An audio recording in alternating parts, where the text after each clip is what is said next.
Hello everyone, I'm David Wood. Welcome to the premiere episode of Qubits, a Davidson thought leadership series. These segments are designed to harness and exploit the talents and knowledge of Team Davidson's vast arsenal of subject matter experts to inspire, to challenge, and to spark conversation. Over the next few weeks, in our first 3 episodes, we'll introduce you to Davidson President, Major General John W. Holly, USA retired, and Lisa Hammitt, our Executive Vice President and Chief Technology Officer.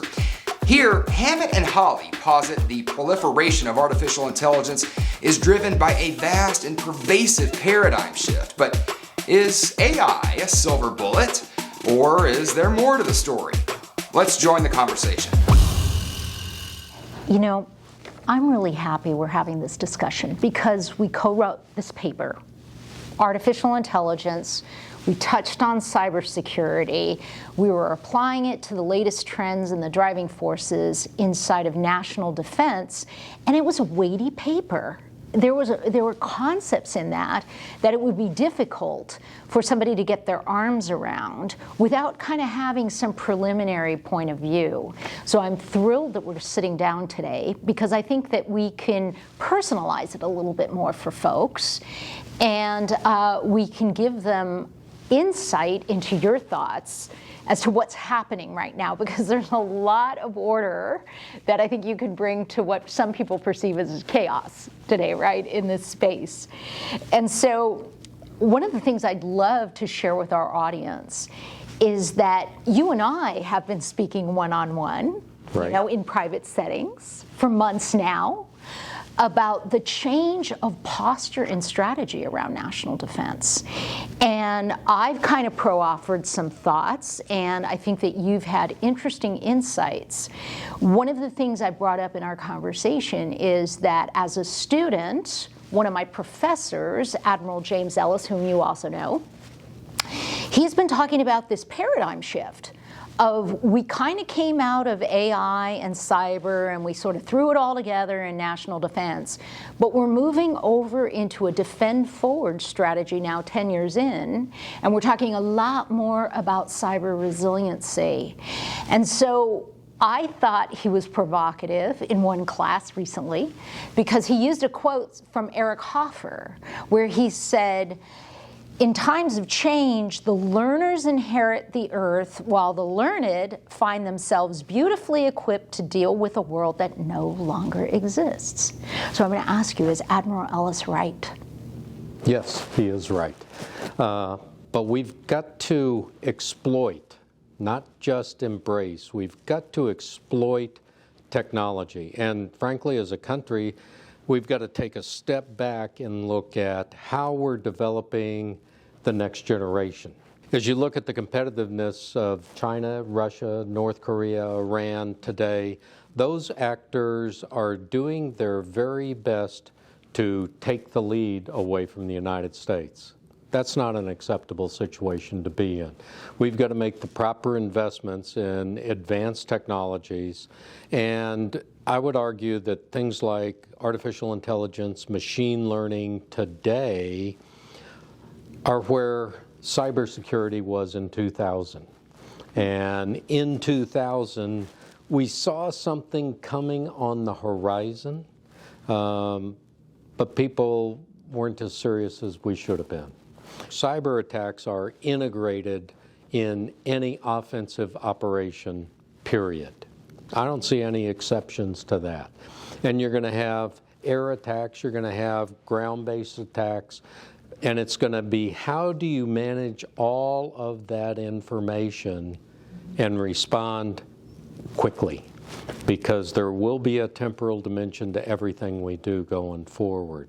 So as I kind of look at the national security environment today, how fast can we respond?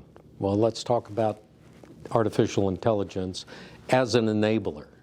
If you look at AI, one of the things that everybody says is great about it is the vast volume of data that you can understand and exploit using machine learning techniques, artificial intelligence techniques, which is all true. What are you going to do with it if you've got it and if it's all historical data. I need real-time information right now, and I need to think faster. I'm going to be getting inputs that are going to put greater demands on me as a human because I'm going to know more. And how do I make sure I get the right information very, very quickly, because that temporal dimension is shrinking. And the offensive nature of warfare today is turning us on our heads in many respects, because instead of a one-dimensional world where you're a soldier fighting another soldier, it's a multi-dimensional world. And our reliance on communication, on command and control, and the enemy's efforts to perturb and disrupt that are going to be challenges that we have to face going forward. So, very long-winded answer to your question, but warfare is changing. The national security environment is changing, and we have multiple adversaries who are exploiting lots of different technologies today against us.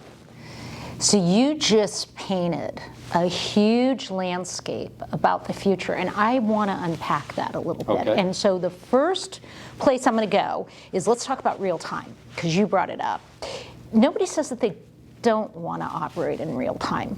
Everybody says that it's what they're after, right? And I would tell you as a technologist that big data and data analytics in particular have been plagued with the need to consolidate a bunch of data together, and what the result has been for an executive or an executive officer or a commanding officer has been rear view mirror insight. And it's so.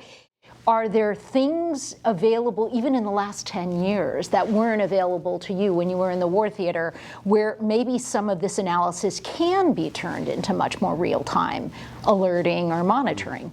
Well, let's take missile defense as an example. On the long-range threat, you may have 20 minutes.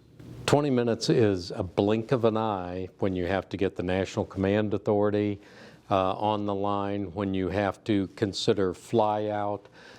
If all you're doing is crunching lots of data that's going to get me an answer near real time, how's that answer really going to help me make a decision? And importantly, how does the answer make sense to me? Because as you go through some of the artificial intelligence approaches, it may think a little differently than I think. And I guarantee you that I think differently than a North Korean commander. And how do you absorb the information that comes to you, the recommended course of action generated through an artificial intelligence approach? How do you absorb that information if it begins to think like Kim Jong-un? You can't rely exclusively on input from elsewhere. And so how do you build that confidence, particularly when it arrives at a recommendation for you and you have to act near real time and be able to make the right decision? Because it's binary. You're either successful or you're not. Thank you for watching the first episode of Qubits. Join us again in 2 weeks as we continue the conversation with Hammitt and Holly. In the meantime, you can read their paper entitled, "Is Artificial Intelligence a Silver Bullet?" by navigating to the news section at davidson-tech.com. See you soon.